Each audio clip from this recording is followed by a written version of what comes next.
2026 specimen paper.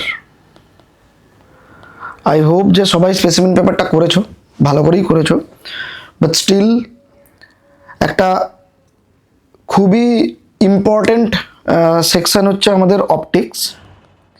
এবার এই optics বলছে গোটা কোয়েশ্চেন পেপারের 1/4 মানে প্রায় ধরে নেওয়া যায় 20 থেকে 22 মার্কস কনসিস্ট করবে। ম্যাক্সিমাম জায়গায় আমি দেখছি যে সবাই এটাই গেস করছে যে টোটাল কোয়েশ্চেন পেপারে 22 মার্কস থাকবে। এবারে এই total specimen paper plus last 5 ইয়ারের যে কোয়েশ্চেন পেপার সেগুলোকে যদি একটুখানি ভালো করে স্টাডি করে নেওয়া যায় তাহলে মোটামুটিভাবে অপটিক্সের একটা আইডিয়া পাওয়া যাবে যে কোয়েশ্চেনগুলোর পেছনে যে কনসেপ্টগুলো রয়েছে সেই কনসেপ্টগুলো অ্যাকচুয়ালি কোথা থেকে আসছে বা সেই কনসেপ্টগুলোকে বোর্ড কিভাবে চাইছে।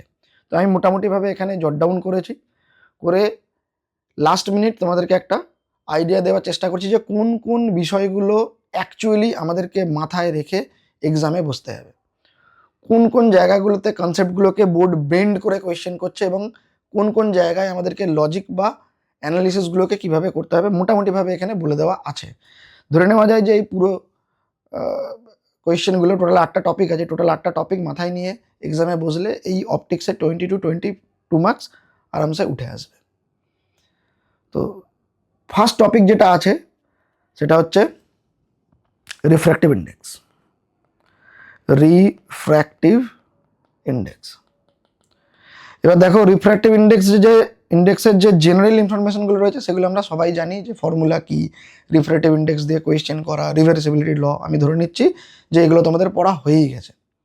কিন্তু কোয়েশ্চেন হচ্ছে যে বোর্ডে আমার কাছে কোয়েশ্চেন পেপারে যে কোয়েশ্চেনগুলো আসবে সেগুলো অ্যাকচুয়ালি কোন জায়গা থেকে করা হবে মেনলি।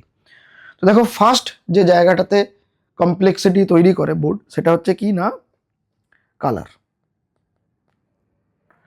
মানে কি না, মাথায় রাখবে যে কোনো একটা মিডিয়ামের যখন আমরা রিফ্র্যাক্টিভ ইন্ডেক্স বের করছি তখন আমরা চাইলে কিন্তু যে কোনো একটা মোনোকালারের লাইট পাস করাতে পারি, সেটা বেন্ড হবে। মোনোকালার বলতে red colour or violet colour or blue colour, যে কোনো একটা কালার, মানে হোয়াইট কালার নয় বাস। এবার যদি আমরা ডিফারেন্ট কালার পাস করাই তাহলে কি হবে না, ডিফারেন্ট রিফ্র্যাক্টিভ ইন্ডেক্স পাবো, এটা মাথায় ঢুকিয়ে রাখো। তাহলে একটা মিডিয়ামের রিফ্র্যাক্টিভ ইন্ডেক্স ডিফারেন্ট পাওয়া যায় যদি ডিফারেন্ট কালার ইউজ করি। এবারে সেইটাই দেখবো যে কোন কালারে কী হয়, এই অ্যানালজিটা মাথায় রাখার চেষ্টা করবো। ধরে নাও আমি প্রথমে রেড কালার নিলাম, তো রেড কালারের কি হয় না ভাই, রেড কালারের ওয়েভলেন্থ কিন্তু অনেক লং, ওয়েভলেন্থ লং। তাহলে যার লং ওয়েভলেন্থ সে হচ্ছে ফার্স্ট, যে ফার্স্ট সে বেন্ড কম করে, বেন্ড লেস। এবারে যে বেন্ড কম করে সে রিফ্র্যাক্টিভ ইন্ডেক্স দেবে লেস। এটাই শুধু মাথায় রাখতে হবে যে বেন্ডিং কিন্তু অ্যাকচুয়ালি রিফ্র্যাক্টিভ ইন্ডেক্সের আইডেন্টিটি, যত বেশি বেন্ড তত বেশি রিফ্র্যাক্টিভ ইন্ডেক্স। যে বেন্ড কম করবে সে রিফ্র্যাক্টিভ ইন্ডেক্স কম দেবে। তাহলে রেড কি করবে না ভাই, বেন্ড কম করবে, তাহলে রিফ্র্যাক্টিভ ইন্ডেক্স কম দেবে, এটাই লজিক। তাহলে একইভাবে ব্লুটা এবার আমরা বুঝতেই পারবো, ব্লু নিগ বা ভায়োলেট নিগ, সেক্ষেত্রে কি হবে না, এরা নিচের দিকের কালার, এদের কি হচ্ছে না, এদের হচ্ছে স্যার ওয়েভলেন্থ হয়ে যাবে শর্ট।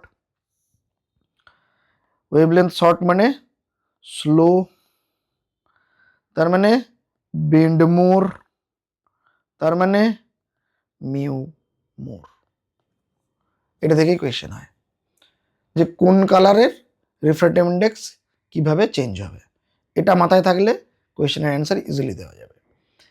এবার চলে আসি ওই একই রিফ্র্যাক্টিভ ইন্ডেক্সের ওপরে একটা কোয়েশ্চেন, যে বলছে দেখো ফার্স্ট আমরা কোয়েশ্চেনটা বোঝার আগে আমরা রিফ্র্যাক্টিভ ইন্ডেক্সের ফর্মুলাতে যাই। রিফ্র্যাক্টিভ ইন্ডেক্স আমরা কি করে পাই না, একটা খুব পপুলার ফর্মুলা রয়েছে কি না ভাই, সাইন আই বাই সাইন আর। তারই সঙ্গে আর একটা ফর্মুলা আমরা পড়ছি সি বাই ভি। তো আমরা ফোকাস করবো এই সেকেন্ড ফর্মুলাটাই, সি বাই ভি। না সি কি না, সি হচ্ছে লাইটের স্পিড ভ্যাকিউমে বা এয়ারে, ভ্যাকিউমে এয়ারে কাছাকাছি একই হয়, তো আমরা দুটোকে একই ধরছি। যে সি মানে উপরে থাকছে এয়ারে বা ভ্যাকিউমে লাইটের স্পিড, উপরে কেন থাকছে না, লাইট ওখান থেকে আসছে। যখন আমরা রিফ্র্যাক্টিভ ইন্ডেক্স লিখবো তখন ওপরে সবসময় সেই স্পিডটা বসবে যেখান থেকে লাইট আসছে ওপরে বসে গেল, এবার যেটা ঢুকছে সেটা নিচে। তাহলে রিফ্র্যাক্টিভ ইন্ডেক্স কার বেরোয়, এই জিনিসটা মাথায় রাখবে। কার রিফ্র্যাক্টিভ ইন্ডেক্স বেরোয়? না যে নিচে আছে তার, যার মধ্যে লাইটটা ঢুকছে তার। কেন না, লাইট তো যাচ্ছিল এর দিয়ে, এবারে রিফ্র্যাক্টিভ ইন্ডেক্স কার বার করবো না, যখন একটা মিডিয়ামে ঢুকছে তখন সে সাফার করছে। এবার এই যে সাফার করছে, এই কতটা সাফার করছে সেটা বোঝার জন্যই কিন্তু রিফ্র্যাক্টিভ ইন্ডেক্স বার করা। যত বেশি বেশি রিফ্র্যাক্টিভ ইন্ডেক্স হবে না মিডিয়ামের, ততই ওই মিডিয়ামে লাইট বেশি বেশি করে সাফার করবে। এইটা হচ্ছে মেন লজিক। ক্লিয়ার? এবার তাহলে আমি যদি ধরে নিই গ্লাস, সাপোজ যে লাইট এর থেকে গ্লাসে ঢুকছে, তাহলে উপরে কি লিখবো? উপরে সি, মানে এর ভ্যালু। এর লাইটের স্পিড কত না আমরা সবাই জানি, 3 × 10⁸ মিটার পার সেকেন্ড। এবারে গ্লাসে কি স্পিড আছে না, গ্লাস দেখো বিভিন্ন ধরনের গ্লাস হয়, তো আমি এখানে ধরে নিলাম যে 2 × 10⁸ এমন একটা গ্লাস যার মধ্যে লাইটের স্পিড 2 × 10⁸ মিটার পার সেকেন্ড। তাহলে দেখো 10⁸ কেটে গেল, ইউনিটটাও কেটে দাও, তাহলে আসছে কত, 3/2 মানে 1.5। এখানে দুটো ইউনিটই সেম, মিটার পার সেকেন্ড কেটে যাবে, রিফ্র্যাক্টিভ ইন্ডেক্সের কোনো ইউনিট হয় না। এগুলো তোমাদের অলরেডি পড়া আছে আমি জানি। এবার এখানে দেখো 1.5 বেরোলো, তার মানে কার রিফ্র্যাক্টিভ ইন্ডেক্স? এটা গ্লাসের। কার রেসপেক্টে? না এর। এবারে বলতে লাগে না যে এর রেসপেক্টে, বললে ভালো, না বললে লোকে এটা ধরেই নেবে যে এর রেসপেক্টেই বলা হচ্ছে। মানে উইথ রেসপেক্ট টু হোয়াট বলা না থাকলে সবাই এটাই ধরে যে ওটা এর রেসপেক্টে। এবার এই ধরনের রিফ্র্যাক্টিভ ইন্ডেক্সকে অ্যাকচুয়ালি বলা হয় অ্যাবসোলিউট রিফ্র্যাক্টিভ ইন্ডেক্স। অ্যাবসোলিউট মানে সবসময়ই কোন একটা মিডিয়ামকে এর সাথে কম্পেয়ার করা হচ্ছে উইথ রেসপেক্ট টু এর। এবার এখানে একটা খুব ইম্পর্টেন্ট কোয়েশ্চেন আসে যে এই ভ্যালুটা কি কম হতে পারে একের থেকে? এই যে 1 রয়েছে না, 1-এর থেকে ভ্যালু কি লেস হতে পারে? অর এলস এই ভ্যালুটা কেন সবসময় 1-এর থেকে মোর হয়? দুটো কোয়েশ্চেনই করা হয়। যদি বলে লেস হতে পারে না, হতে পারে না, তার মানে কি সবসময় মোর হয়? কেন মোর হয়, মানে 1-এর থেকে কেন বেশি হয় সবসময়, এটা যদি কেউ কোয়েশ্চেন করে। দেখো এটা লজিকটা হচ্ছে এটাই যে ওপরে আমরা কি লিখছি না, সবসময় আমরা বলছি এর স্পিড, সেটা কত না 3 × 10⁸ মিটার পার সেকেন্ড। ছোট্টবেলা থেকে আমরা জেনে এসেছি যে লাইট এয়ারে বা ভ্যাকুয়ামে সবচেয়ে স্পিডে যায়। এরপরে যদি কোনো একটা মিডিয়ামে ঢোকেছে, যে কোনো মিডিয়াম হোক, ওয়াটার হোক কি অয়েল হোক কি গ্লাস হোক কি যে কোনো ট্রান্সপারেন্ট মিডিয়াম হোক না কেন, এবারে লাইটের স্পিড কিন্তু কমে যাবে। কমে যাবে মানে কি, নিচে যে ভ্যালুটা আসবে সেটা কি উপরের ভ্যালুর সাথে সমান হবে নাকি তার থেকে কম হবে? অবভিয়াসলি কম হবে। যেরকম আমরা উপরে লিখলাম 2 × 10⁸, এটা তো 3 × 10⁸ এর থেকে কম। এবারে যদি বলে যে 2 না হয়ে যদি ওর থেকে বড় ভ্যালু হতেই পারে, কিন্তু 3-র কাছাকাছি তো যাবে না। এবার ধরে নাও যে এমন একটা মিডিয়াম যাতে লাইট ওই যেরকম এর যতটা স্পিডে যায় প্রায় অতটা স্পিডেই যাচ্ছে, তাহলেও কিন্তু ভ্যালুটা আমরা যদি ধরে নিই যে একদম সেম 3 × 10⁸ মিটার পার সেকেন্ডের একদম সেমই যাচ্ছে, তাহলেও এটা কেটে কেটে গিয়ে 1 আসতে পারে। 1-এর থেকে নিচে ভ্যালু আসতে পারে না, কেননা সেটা হতে গেলে হতে হবে কি, আমার এই নিচের ভ্যালুটিকে বড় হতে হবে, যেটা কিনা কোনোদিনও পসিবল না। লাইটের স্পিড সবসময় এরই বেশি থাকবে আর উপরের ভ্যালুটা সবসময় বেশি থাকবে। তাহলে 1-এর থেকে কোনোদিনও কম হতে পারে না, সবসময় 1-এর থেকে বেশি ভ্যালুই আসবে অ্যাবসলিউট রিফ্র্যাক্টিভ ইন্ডেক্সের ক্ষেত্রে। কিন্তু তার মানে এই নয় যে সবসময় এই ভ্যালুটা 1-এর থেকে বেশি হবে। আর একটা রিফ্র্যাক্টিভ ইন্ডেক্স হয়, সেটা আমি এবার বোঝাচ্ছি। এটা দুটো জিনিস বোঝার আছে এখানে, ভালো করে দেখবে। যেমন ধরো তোমাকে যদি বলে যে এবারে লাইটের সোর্সটা কোথায় রয়েছে না, গ্লাসে রয়েছে, হতেই পারে যে এর থেকে গ্লাসে ঢুকলো তো আমি ওই জায়গাটা ভাবছি না, এবারে গ্লাসের মধ্যে দিয়ে পাস হয়ে এবার তো এয়ারে বেরোবে, আমি ওই জায়গাটাতে ভাবছি। যে যখন এই যে গ্লাস থেকে লাইটটা এরকম গেল, গিয়ে এবার এয়ারে যখন পাস, মানে এয়ারে যখন বেরোবে, ওই সিচুয়েশনটাতে বোঝার চেষ্টা করছি। মানে আমরা এয়ারের রিফ্র্যাক্টিভ ইন্ডেক্স বের করতে চাইছি উইথ রেসপেক্ট টু গ্লাস। এবার কি হবে তখন মিউ বলছে, তাহলে উপরে আমাকে কাকে লিখতে হবে, যার মধ্যে দিয়ে আসছে, মানে গ্লাসের স্পিড। তাহলে আমরা উপরে কাকে রাখবো? Speed of glass. আর নিচে কাকে রাখবো? না স্পিড ইন এয়ার। কেননা সবসময় যার বার করা হবে, যার রিফ্র্যাক্টিভ ইন্ডেক্স বের করা হবে, তাকে রাখতে হবে নিচে। উপরে কে থাকবে? যেখান থেকে লাইটটা আসছে। তাহলে কোথা থেকে আসছে? না গ্লাস থেকে আসছে, উপরে গ্লাস, নিচে এয়ার। তাহলে এয়ার রিফ্র্যাক্টিভ ইন্ডেক্স বেরোবে। তখন কিন্তু ভ্যালুটা আমাকে এইভাবে লিখতে হবে, যেরকম আগেই যেরকম লিখলাম যে ওই গ্লাসটার ভ্যালু কত ছিল? 2 × 10⁸, উপরে গ্লাস থেকে আসছে মিটার পার সেকেন্ড। এবার নিচে তাহলে কে? না 3 × 10⁸ মিটার পার সেকেন্ড। তখন তুমি যদি কাটো তাহলে ভ্যালু কত আসছে? 2/3, মানে এটার ভ্যালু আসবে অ্যারাউন্ড ওই 0.6666, মানে অ্যাপ্রক্সিমেট ভ্যালু যদি আমরা লিখি 0.67। এটা দেখার থেকে কম। তাহলে এই রিফ্র্যাক্টিভ ইন্ডেক্সের নাম কি? না ভাই দেখো, এটার নাম হচ্ছে রিলেটিভ রিফ্র্যাক্টিভ ইন্ডেক্স। ভালো করে বুঝবে। এর সাথে সাথে আরেকটা জিনিস আমরা এখানে পাচ্ছি, যেটাকে বলা হয় কিনা রিভার্সিবিলিটি ল। কেন? দেখো, তোমাকে যখন বলছে refractive index of glass with respect to air, তখন উপরে 3 × 10⁸, নিচে 2, এই যে এই জায়গাটা। এটা কার? না গ্লাসের refractive index with respect to air. তখন কত হচ্ছে? উপরে 3 × 10⁸, নিচে 2 × 10⁸। আর এটা কি? এটা উল্টোটা, refractive index of air with respect to glass. একবার বলছে of glass with respect to air, একবার বলছে air with respect to glass. Simply কি হয়েছে? না ওখানে 3/2, এখানে 2/3, তার মানে কি রিভার্স হয়ে গেল। প্রথমে লাইট আসছিল এয়ার থেকে গ্লাসে, এবার তুমি কন্ডিশনটাকে রিভার্স করছো গ্লাস থেকে এয়ারে, তাহলে ইকুয়েশনটা উল্টে যাচ্ছে, তখন 2/3 ভ্যালু কমে যাচ্ছে। তাহলে প্রথমটা কি? না অ্যাবসলিউট। যখন এয়ার ওপরে সবসময়, তখন ওটা অ্যাবসলিউট রিফ্র্যাক্টিভ ইন্ডেক্স, আর যখন এটা, তখন এটা রিলেটিভ রিফ্র্যাক্টিভ ইন্ডেক্স। আমি ক্লিয়ার করতে পেরেছি? ছোট ছোট কোয়েশ্চেন আসে, এমসিকিউ আসে, বাট অনেক সময় অনেক প্রবলেম ক্রিয়েট করে। যদি মাথায় লজিক ঠিকঠাক থাকে, অ্যানালিসিস করতে অসুবিধা না হয়, তাহলে সেকেন্ডের মধ্যে অ্যান্সার হবে। আদারওয়াইজ একটাই কোয়েশ্চেন আধা ঘন্টা ভেবে কিন্তু অ্যান্সার বের করতে পারা যায় না, অরেলস ভুল করে আসি। বোঝা গেছে? তাহলে আমরা নেক্সট টপিকে যাব। তো নেক্সট আমাদেরকে যেটা মনে রাখতে হবে, ওই রিফ্র্যাক্টিভ ইন্ডেক্স থেকেই মনে কি রাখতে হবে? না রিফ্র্যাক্টিভ ইন্ডেক্স কিসের উপর ডিপেন্ড করে। কোয়েশ্চেন আগেও এসেছে, স্পেসিফিনেও কিছুটা এর আইডিয়া দেওয়া আছে যে আসতে পারে। তো সেটা মনে রাখার চেষ্টা করবে যে রিফ্র্যাক্টিভ ইন্ডেক্স কোন কোন জিনিসের উপর ডিপেন্ড করে। লেখো রিফ্র্যাক্টিভ ইন্ডেক্স, দুটো লিস্ট বানিয়ে নেব, যে ডিপেন্ডেন্ট লিস্ট আর ইন্ডিপেন্ডেন্ট। তাহলে কিসের উপর ডিপেন্ড করে? না অলরেডি আমরা একটা জিনিস দেখলাম যে ডিফারেন্ট কালার যদি আমরা ইউজ করি, তো তাহলে একটাই মিডিয়ামের রিফ্র্যাক্টিভ ইন্ডেক্স ডিফারেন্ট আসছে, তাহলে কালার হবে। এবার ডিফারেন্ট কালার মানেই তো ডিফারেন্ট ওয়েভলেন্থ, ডিফারেন্ট ওয়েভলেন্থ মানেই কিন্তু ডিফারেন্ট ফ্রিকোয়েন্সি। মানে ডিফারেন্ট কালার নিলেই ওয়েভলেন্থ আর ফ্রিকোয়েন্সি চেঞ্জ হয়ে যায়। তার মানে তোমাকে ঘুরিয়ে কোয়েশ্চেন কিন্তু করা হতে পারে যে ডিফারেন্ট ওয়েভলেন্থ নিলে কি রিফ্র্যাক্টিভ ইন্ডেক্স ডিফারেন্ট পাবো? হ্যাঁ, ডিপেন্ডেন্সি রয়েছে। রিফ্র্যাক্টিভ ইন্ডেক্স ডিপেন্ড করে যে কোন কালারের বা কোন ওয়েভলেন্থের বা কোন ফ্রিকোয়েন্সির লাইট নেওয়া হচ্ছে। তার মানে বেসিক্যালি এটা কালারের কথাই বলা হচ্ছে। Okay fine. আর কিসের ওপর ডিপেন্ড করে? না অবভিয়াসলি যে মিডিয়ামের মধ্যে ঢুকছে, সেই মিডিয়াম তার অপটিক্যাল ডেন্সিটি কতটা, তার উপরে ডিপেন্ড করছে। তাহলে আমরা লিখবো কি না নেচার অফ মিডিয়াম।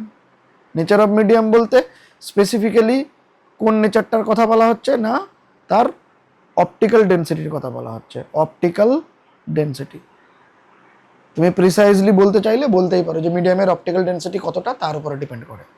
আর একটা জিনিস, এই অপটিক্যাল ডেন্সিটিটাকে কিন্তু চেঞ্জ করা যায় কিভাবে? না যদি আমরা মিডিয়ামটার টেম্পারেচারকে বাড়ানো কমানো করি, টেম্পারেচার অফ মিডিয়াম এটাকে যদি বাড়িয়ে দিই, তাহলে অবভিয়াসলি এর ডেন্সিটি কমে যাবে, অপটিক্যাল ডেন্সিটি কমে যাবে। আবার যদি টেম্পারেচার কমিয়ে দিই, তাহলে একটা কোনো অবজেক্ট সেটা কি আরও ডেন্স হয়, সেক্ষেত্রে তার অপটিক্যাল ডেন্সিটি বাড়বে, এবং এই অপটিক্যাল ডেন্সিটি কমাবাড়া করার জন্য রিফ্র্যাক্টিভ ইন্ডেক্সও কমাবাড়া করবে। তাহলে তিনটে জিনিসের উপর ডিপেন্ড করে। এক, যে লাইটটা পাস হচ্ছে তার কিছু প্রপার্টি, সেই লাইটের কালার, সেই লাইটের ওয়েভ লেন্থ, সেই লাইটের ফ্রিকোয়েন্সি, আর কি না মিডিয়াম যেটার মধ্যে ঢুকছে তার কিছু প্রপার্টি রয়েছে। সেটা কি না মেন প্রপার্টি হচ্ছে অপটিক্যাল ডেন্সিটি। এবার সেই অপটিক্যাল ডেন্সিটিটা ডিপেন্ড করছে আবার টেম্পারেচারের উপর, তাহলে টেম্পারেচার বোঝা গেল। এবারে ইন্ডিপেন্ডেন্টে আসে, কিসের উপর ডিপেন্ড করে না। এবার দেখো এটা ইম্পর্টেন্ট যে কিসের উপর ডিপেন্ড করে সেটা আমাদেরকে জানতে হবে, কিন্তু তার থেকেও ইম্পর্টেন্ট হচ্ছে কিসের উপর ডিপেন্ড করে না। কেননা কোয়েশ্চেন না ওরমভাবেই টার্ন করে দেয় পুরো কনসেপ্টটাকে, যে কিসের উপর ডিপেন্ড করে না সেটা বলো। ভালো করে কোয়েশ্চেনের স্টেটমেন্ট পড়তে হবে যে ডিপেন্ডেন্ট অফ বলেছে নাকি ইন্ডিপেন্ডেন্ট অফ বলেছে। তাহলে ইন্ডিপেন্ডেন্ট হলে কি হবে না, দেখো লাইটের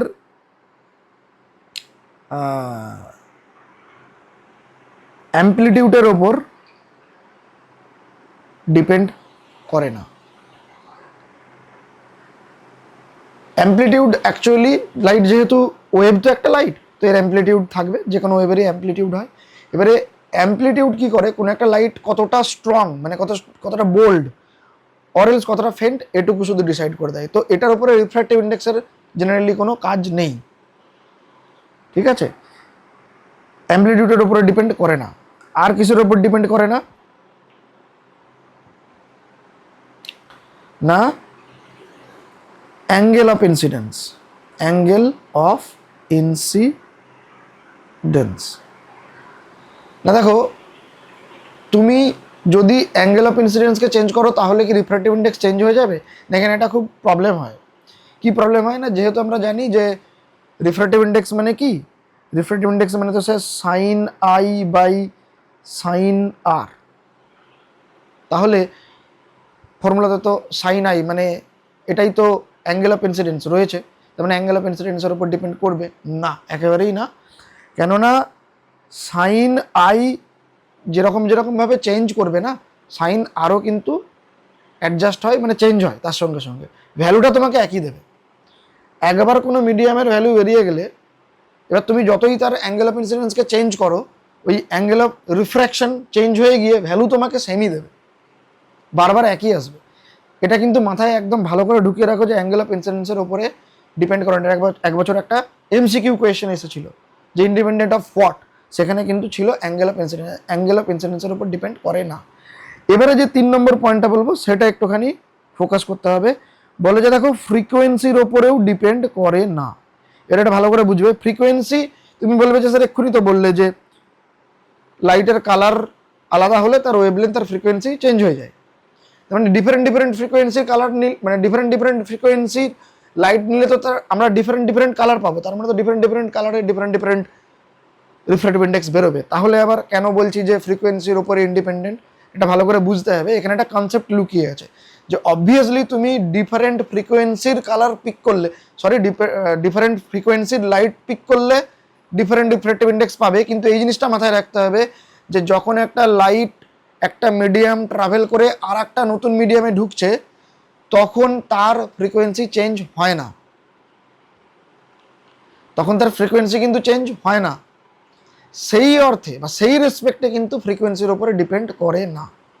হ্যাঁ এটা ঠিক, কোয়েশ্চেন হতে পারে যে ডিফারেন্ট ফ্রিকোয়েন্সির লাইট নিলে কি হবে, সেক্ষেত্রে রিফ্র্যাক্টিভ ইন্ডেক্স চেঞ্জ হবে। যে দেখো রেডের যে ফ্রিকোয়েন্সি ব্লু এর ফ্রিকোয়েন্সি তো সেম নয়, তাহলে অবভিয়াসলি এখানে আমরা ডিফারেন্ট ফ্রিকোয়েন্সির লাইট নিলে ডিফারেন্ট রিফ্র্যাক্টিভ ইন্ডেক্স পাবো। কিন্তু যদি কোয়েশ্চেনটা এভাবে করে বা কোথাও এই কথাটা বলা হচ্ছে যে লাইট তোমার কি বলে মিডিয়ামের মধ্যে ঢুকলো তারপরে কি তার ফ্রিকোয়েন্সি চেঞ্জ হয়ে যাবে, না, তখন কিন্তু ফ্রিকোয়েন্সি চেঞ্জ হবে না। কেননা লাইটের ফ্রিকোয়েন্সি একেবারেই তার সোর্সের ওপর ডিপেন্ড করে। সোর্স যে জায়গা থেকে লাইটটা বের হচ্ছে, একবার ফ্রিকোয়েন্সি সেট হয়ে গেলে আর থ্রু আউট দ্য প্রোগ্রেশন যে ও যত যত যত যত যাচ্ছে, যা পেরিয়ে যাচ্ছে, সে যে কোনো মিডিয়াম হোক না কেন, এয়ার হোক, এয়ার থেকে গ্লাসে ঢুকে পড়লো, গ্লাস পেরিয়ে গেল, ওয়াটারে ঢুকে পড়লো, ওয়াটার পেরিয়ে গেল, অয়েলে ঢুকে পড়লো, অয়েল, কোথাও এর ফ্রিকোয়েন্সি চেঞ্জ হবে না, সব জায়গায় ফ্রিকোয়েন্সি সেম থাকবে। তাহলে ডিপেন্ডেন্ট ফ্যাক্টরগুলোও বলা হলো, ইন্ডিপেন্ডেন্ট ফ্যাক্টরগুলোও বলা হলো, এগুলো একটুখানি মাথায় রাখতে হবে, এমসিকিউ কোয়েশ্চেন আসতে পারে। নেক্সট টপিক আমরা কি যাব না, নেক্সট টপিক আমরা যাব হচ্ছে ইলেকট্রোম্যাগনেটিক রেজ বা ইএম রেজ, শর্টকাটে আমরা বলি ইএম রেজ। এবার এখানে ভালো করে বুঝবে, ইলেকট্রোম্যাগনেটিক রেজ মানে কিন্তু সব ইনভিজিবল, ইনভিজিবল, আমরা চোখে দেখতে পাই না। তাহলে এই রেগুলোকে ডিটেক্ট কি দিয়ে করবো না, এদের ডিটেকশনের আলাদা আলাদা সব মেটেরিয়াল রয়েছে বা মেশিন রয়েছে। তাহলে কোয়েশ্চেন করবে যে এ কে কি দিয়ে ডিটেক্ট করবো, ওকে কি দিয়ে ডিটেক্ট করবো, এবার ডিটেক্ট করতে হচ্ছে কেন, আমরা তো চোখে দেখতে পাই না। তাহলে স্পেশাল কোনো মেশিন হোক বা স্পেশাল কোনো মেটেরিয়াল হোক যেগুলো লাগবে ডিটেক্ট করার জন্য, সেগুলো আমাদেরকে জানতে হবে। আর কিছু ভিজিবল রেজ, কিছু বলতে কটা না, ওই VIBGYOR এই কটা। তাহলে টোটাল হলো গিয়ে 12টা ইনভিজিবল আর ভিজিবল রে নিয়ে। আমার একটা PDF বানানো আছে, তোমরা চাইলে ওই PDFটা ডাউনলোড করে নিতে পারো, আমি লিঙ্ক দিয়ে দেবো। PDFটা হচ্ছে এটা, যেখানে এই যে দেখো প্রথমে থাকছে কি না গামা রে, তারপরে এক্স রে, তারপরে আল্ট্রাভায়োলেট, তারপরে ভিজিবল রেটা পুরোটা পড়ছে, এই যে এখান থেকে এতটা, এটা পুরো ভিজিবল রে। এই তিনটে ইনভিজিবল, এই তিনটেও ইনভিজিবল। তাহলে তিনটে ওপরে ইনভিজিবল, তিনটে ভিজিবল, মাঝখানে তিনটে ইনভিজিবল ওপরে, নিচে তিনটে ইনভিজিবল, মাঝখানে এগুলো সব ভিজিবল। ঠিক আছে, দেখো এখানে দেখতে পাচ্ছ ডিটেকশনে ভিজিবল রেখে তো আমরা চোখে দেখতে পাই, তাহলে এদেরকে নর্মাল আই ডিটেক্ট করতে পারে। কিন্তু যেগুলো ইনভিজিবল তাদের জন্য মেশিন বা কোনো মেটেরিয়াল লাগে ডিটেকশন। বারবার কোয়েশ্চেনে আসছে কিন্তু, একটা আগের বারেও এসেছে কোয়ার্টজ প্রিজম, যে কোয়ার্টজ প্রিজম দিয়ে কোন ইলেকট্রোম্যাগনেটিক রেকে ডিটেক্ট করা হয়, এইবারের স্পেসিমেনেও কিন্তু দিয়ে দিয়েছে। তার মানে কোয়ার্টজ প্রিজমই যে আসবে এমন কোনো ব্যাপার নয়, বাট ডিটেকশন একটা আসতে পারে বলে আমার মনে হয়। তাহলে ডিটেকশানগুলো ভালো করে পড়ে যাবে, আমি যতগুলো পেরেছি এখানে ডিটেকশান দিয়ে রেখেছি। সঙ্গে আমাদের ইউসেজ পড়তে হবে, যে আমরা কোন রেখে কোথায় ইউজ করছি। আমি এখানে কিছু টিপসও দিয়ে রেখেছি যে মনে কিভাবে রাখবো যে কোনটা কি কাজ করে। আচ্ছা, যেটা মেন কথা সেটা হচ্ছে একটা জিনিস বুঝতে হবে যে গামা রে তার ওয়েভলেন্থ কিন্তু সবচেয়ে ছোট, কিন্তু তার ফ্রিকোয়েন্সি সবচেয়ে বড়। আবার তুমি যখন দেখবে যে রেডিও ওয়েভস, তার কিন্তু ফ্রিকোয়েন্সি আর ওয়েভলেন্থের পুরো উল্টো। মানে রেডিও ওয়েভের কিন্তু বিশাল বড় বড় ওয়েভলেন্থ, আর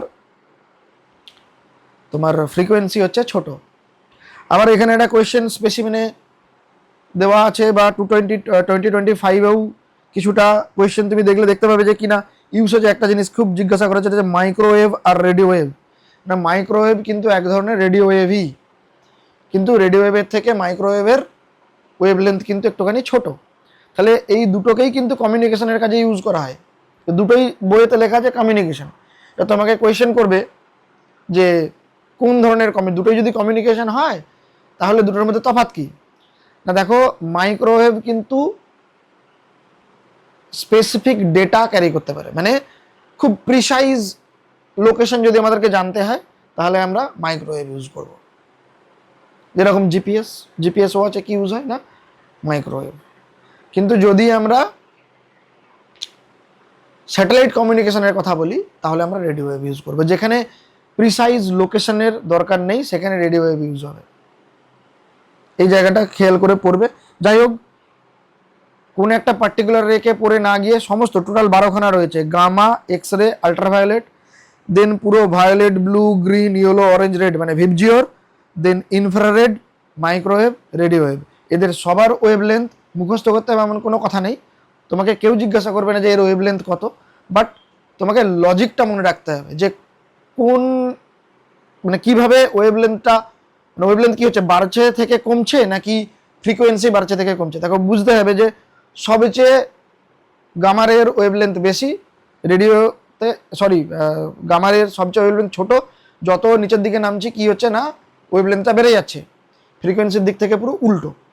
এই জিনিসটা শুধু মাথার মধ্যে রাখতে হবে, ব্যাস, আর কিছু দরকার নেই। এবারে তাদের একটা এক্সট্রা আমি কলাম বানিয়ে রেখে যে প্রিজমের মধ্যে কে কীরকম সাফার করে সেটা মাথায় রাখতে হবে। আমাদেরকে সবসময় ভিজিবল রে দিয়েই কোয়েশ্চেন করা হচ্ছে, যে রেড গেলে কীরকম সাফার করবে, ব্লু গেলে কীরকম সাফার করবে, বা ভায়োলেট গেলে কীরকম সাফার করবে। কিন্তু তার মানে এই নয় যে আমাদেরকে ইলেকট্রোম্যাগনেটিক রে দিয়ে জিজ্ঞাসা করা হতে পারে না। তো বেটার আমি সেগুলোও পড়ে যাব, যে গামা রেকে যদি পাস করানো হয় তাহলে তার রিফ্র্যাকশন কীরকম হবে, এক্স রে রিফ্র্যাকশন কীরকম হয়, আলট্রাভায়োলেট রের কীরকম রিফ্র্যাকশন হয়, ইনফ্রারেড কীরকম রিফ্র্যাক্ট করে, মাইক্রোওয়েভ কীরকম রিফ্র্যাক্ট করে, রেডিও ওয়েভ কেমন রিফ্র্যাক্ট করে। এরা জেনারেলি কেউই খুব একটা রিফ্র্যাক্ট করে না, কমন প্রপার্টি। যে খুব একটা রিফ্র্যাক্ট করে না, বাট কম বেশি রিফ্র্যাক্ট করে, সেটা এখানে লিস্টে বলা আছে, ভালো করে পড়ে নেবে। তাদের ইউসেজ দেওয়া আছে, ডিটেকশন দেওয়া আছে, তারপরে হচ্ছে কি না একটা ছোট্ট করে নোট দেওয়া আছে এখানে যে মনে রাখতে হবে কিভাবে, ঠিক আছে। যেরকম দেখো এই যে ইউভিতে কি বলা আছে, ইনভিজিবল সানবার্ন। সানবার্ন মানে কি না আমাদের স্কিনে যে সেলগুলো আছে সেই সেলগুলোকে নষ্ট করে দেয়। সানলাইটে থাকে ইউভি রেজ, সেগুলো আমাদের স্কিনের ওপর পড়ে কি করে, স্কিনকে নষ্ট করে দেয়। তার মানে এর ছোটোখাটো সেলকে নষ্ট করে দেওয়ার একটা পাওয়ার রয়েছে, তো সেটাকেই আবার কাজে লাগানো হয় স্টেরিলাইজেশন। স্টেরিলাইজেশন মানে কি ছোটো ছোটো ব্যাকটেরিয়া, ভাইরাস, এগুলোকে মেরে ফেলতে হবে, তো সেখানে ইউজ করা হচ্ছে ইউভি, সেটা মাথায় রাখতে হবে। তার মানে কি সানবার্ন, তার মানে কোষকে মানে সেলকে বার্ন করতে পারে, তার মানে আমি মনে রাখবো স্টেরিলাইজেশনে ছোটো ছোটো ব্যাকটেরিয়া, ভাইরাসকে মেরে ফেলা হয়।